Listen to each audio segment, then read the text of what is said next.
একটা শক্তি যারা মানুষকে এইভাবে অন্ধকার প্রকোষ্ঠে বন্দী করত বছরের পর বছর ধরে, তাদেরকে বাংলাদেশ থেকে বিতাড়িত করেছে।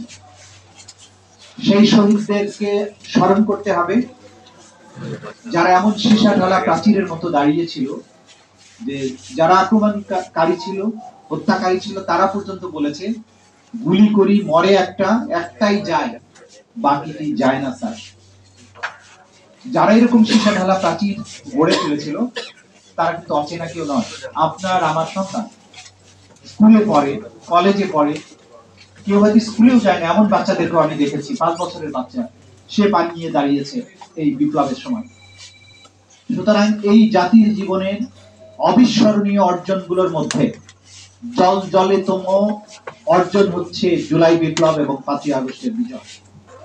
এই শহীদদেরকে আমাদের চিরদিন মনে রাখতে হবে।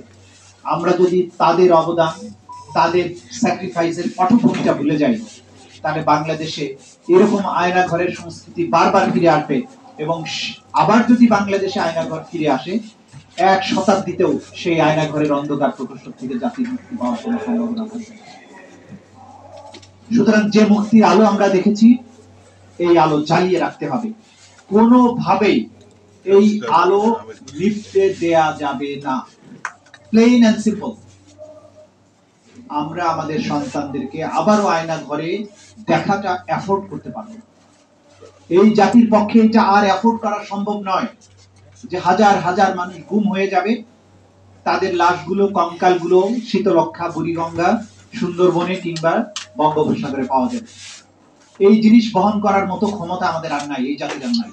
আমরা সিম্পলি আনেবল, আমরা এটা আর করতে দিতে পারি না। সেটার জন্য কি করতে হবে? প্রথম কথা হচ্ছে এই অপরাধের বিচার আমাদের করতেই হবে। বিচারের কাজ পুরোদমে আগাচ্ছে। অনেকের মধ্যে যেটা সন্দেহ, সংশয় ছিল যে এতদিন সময় লাগছে কেন, 6 মাস হয়ে গেল, কেন বিচার হচ্ছে না?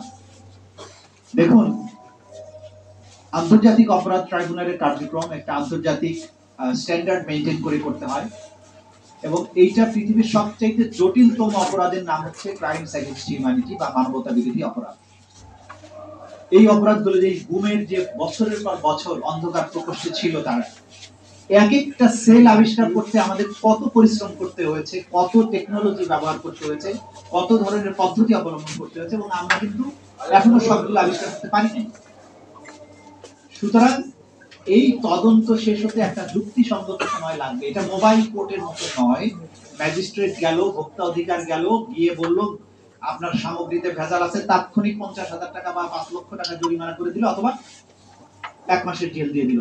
আন্তর্জাতিক অপরাধ ট্রাইব্যুনালের কার্যক্রম সেরকম নয়। সে কারণে তদন্তটা শেষ হতে এই যে সময়টা লেগেছে বা লাগছে, সেইটা যুক্তিসঙ্গত সময়। গত সময়ে প্রথম তদন্ত রিপোর্ট আসতে তাদের 16 মাস লেগেছিল, কারণ সেটাও একটা সামান্য ছোটখাটো বিষয় ছিল বলে আমরা মনে করি। এবারের যে অপরাধগুলো হয়েছে, দুনিয়াব্যাপী যে আন্তর্জাতিক অপরাধ ট্রাইব্যুনাল গুলো আছে, সেখানেও প্রথম তদন্ত রিপোর্ট 2 বছরের আগে কোথাও আসেনি। আমাদের প্রথম তদন্ত রিপোর্ট 6 মাসের মাথায় আমরা পেয়েছি। গুমের মামলার অধিকাংশ বলা যাবে না, যেহেতু হাজার হাজার অভিযোগ আছে, অন্তত 10-15টা উল্লেখযোগ্য ঘটনা বা গুমের তদন্ত সম্পন্ন প্রায় জুন মাসের মধ্যেই সেগুলো রিপোর্ট আপনারা পাবেন। আমরা আপনাদেরকে যে সুখবরটা দিতে চাই, যে গুম বাংলাদেশে মানবতা বিরোধী অপরাধ এবং আয়না ঘরের জন্ম যে সংস্কৃতি যার কারণে হয়েছিল, যে একজন ব্যক্তিকে ক্ষমতায় রাখার জন্য এত কিছুর আয়োজন করা হয়েছিল, কালচারে পরিণত করা হয়েছিল, সিস্টেম ডেভেলপ করা হয়েছিল, সেই অপরাধের যিনি নিউক্লিয়াস, তার বিরুদ্ধে আনুষ্ঠানিক অভিযোগ ইনশাআল্লাহ আগামীকালকে আমরা দাখিল করতে যাচ্ছি। অভিযোগ দাখিলের পরে আপনারা জানেন যে আন্তর্জাতিক অপরাধ ট্রাইব্যুনালের আইন অনুযায়ী বিচারটা কন্টিনিউয়াসলি চলবে, কোনো অ্যাডজর্নমেন্ট ছাড়া প্রতিদিন চলবে। তা আমরা সেইভাবে বিচার প্রক্রিয়া এগিয়ে নিয়ে যাওয়ার ব্যাপারে দৃঢ় প্রতিজ্ঞ। পাশাপাশি এর আন্তর্জাতিক যে স্ট্যান্ডার্ড মেইনটেইন করা, মানবাধিকার রক্ষা করা, বিচারের নামে অবিচার যাতে না হয়, অতীতে যেগুলো হয়েছে সেগুলো যাতে না হয় সেগুলোর ব্যাপারে আমরা খুবই সতর্ক এবং সাবধান আছি, যাতে করে বিচার হবে, অপরাধীর শাস্তি নিশ্চিত করা হবে, কিন্তু কোন রকমের আইনের ব্যত্যয় যাতে না হয়, কোন ধরনের অবিচার এবং অন্যায়ের প্রশ্ন যাতে না তোলা যায়, দুনিয়াব্যাপী কোথাও যেন এই সমালোচনা করা না যায় যে তারা বা আওয়ামী লীগ বা অতীতের সরকার যেভাবে মানুষকে বিচারের নামে তামাশা করে শাস্তি দিয়েছে, হত্যা করেছে বিচারিকভাবে, তাদের মতো বিচার এই সরকার করেনি বা এই বিপ্লবোত্তর পরিবেশে সেই বিচারটা হয়নি, সেটাও আমাদের নিশ্চিত করতে হচ্ছে। সুতরাং আপনাদের কাছে, জাতির কাছে আমাদের কথা হচ্ছে, ধৈর্য ধরেছেন আপনারা একটা বিপ্লব সফল করেছেন। বিপ্লবের পরে মানুষের মধ্যে এক ধরনের উন্মাদনা থাকে যে দ্রুতই আমরা সবকিছুর পরিবর্তন চাই। সেই পরিবর্তন করতে একটু সময় লাগে, যেটা আমি বলেছি আমাদের তদন্ত ক্ষেত্রে লেগেছে, কিন্তু এখন আমরা একটা চূড়ান্ত পর্যায়ে আছি। একটার পর একটা তদন্ত রিপোর্ট আসতে থাকবে, কারণ অধিকাংশ ক্ষেত্রেই আমরা যে অপরাধের যে স্ট্রাকচার, অপরাধের কোথা থেকে শুরু হয়েছে, কোথায় গিয়ে শেষ হয়েছে, কারা কারা ইনভলভ ছিল, মোটা দাগে সেগুলো কিন্তু আমরা আইডেন্টিফাই করে ফেলেছি। সুতরাং বিচার প্রক্রিয়া নিয়ে সামনে অগ্রসর হওয়ার পথে আমাদের বাধা অনেকটাই দূরীভূত হয়েছে। এরপরেও অনেক বাধাই তো আছে, আপনারা জানেন যে যারা এই গুমের মতো ভয়াবহ অপরাধের সাথে জড়িত ছিল তাদের অনেককেই আমরা এখনো গ্রেফতার করতে পারিনি। মেইন পারপিট্রেটররা যখন বাইরে থাকে তখন বিচারের ক্ষেত্রে সাক্ষীদের নিরাপত্তা একটা বড় প্রশ্ন হয়ে দাঁড়ায়। সেই ক্ষেত্রে গ্রেফতার নিশ্চিত করার ব্যাপারে আমরা কাজ করছি। আগে যেমন অভিযোগ ছিল যে পুলিশ বাহিনী গ্রেফতার করার ক্ষেত্রে শিথিলতা দেখায়, কারণ পুলিশ আরেকজন পুলিশ তার সহকর্মীকে গ্রেফতার করা তাদের জন্য কঠিন, অনেক ক্ষেত্রেই কঠিন বা তারা করতে চান না। সেক্ষেত্রে আন্তর্জাতিক অপরাধ ট্রাইব্যুনালের তদন্ত সংস্থাকে গ্রেফতারের ক্ষমতা দেওয়া হয়েছে, বাট অ্যাগেইন আন্তর্জাতিক অপরাধ ট্রাইব্যুনালের যারা তদন্ত সংস্থা তারাও কিন্তু পুলিশ।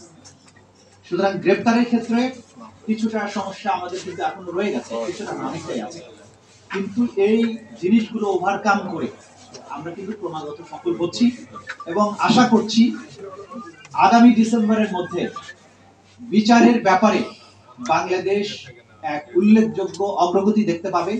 বাংলাদেশ অতীতের অনেক কালো অধ্যায় থেকে বেরিয়ে আসার মতো একটা সিগনিফিক্যান্ট কাজ অন্তত আন্তর্জাতিক অপরাধ ট্রাইব্যুনাল দেখাতে পারবে, এটা আমরা আশাবাদ ব্যক্ত করছি।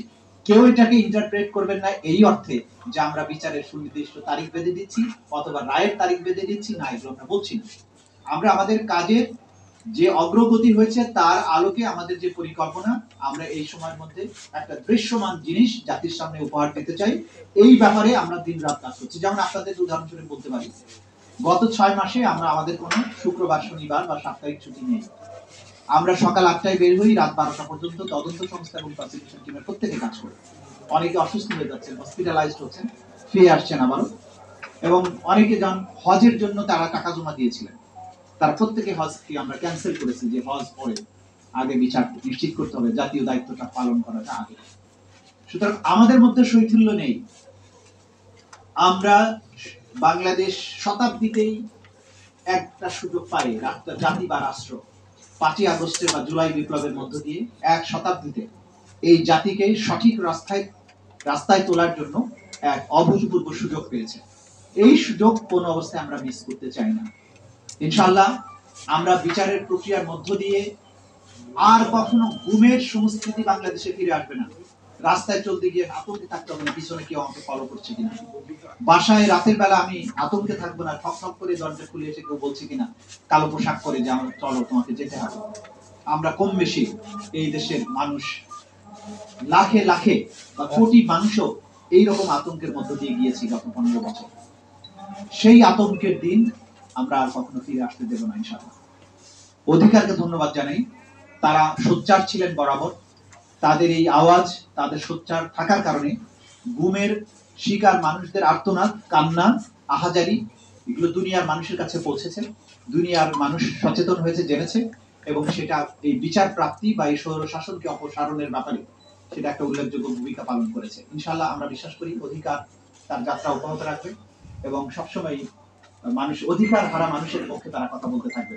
আমি আর খুব বেশি লম্বা করছি না, আপনারা আমাদের প্রতি সমর্থন অব্যাহত রাখুন, আস্থা রাখুন, বিচার ইনশাআল্লাহ বাংলাদেশে আমরা নিশ্চিত করে দেব। ধন্যবাদ সবাইকে।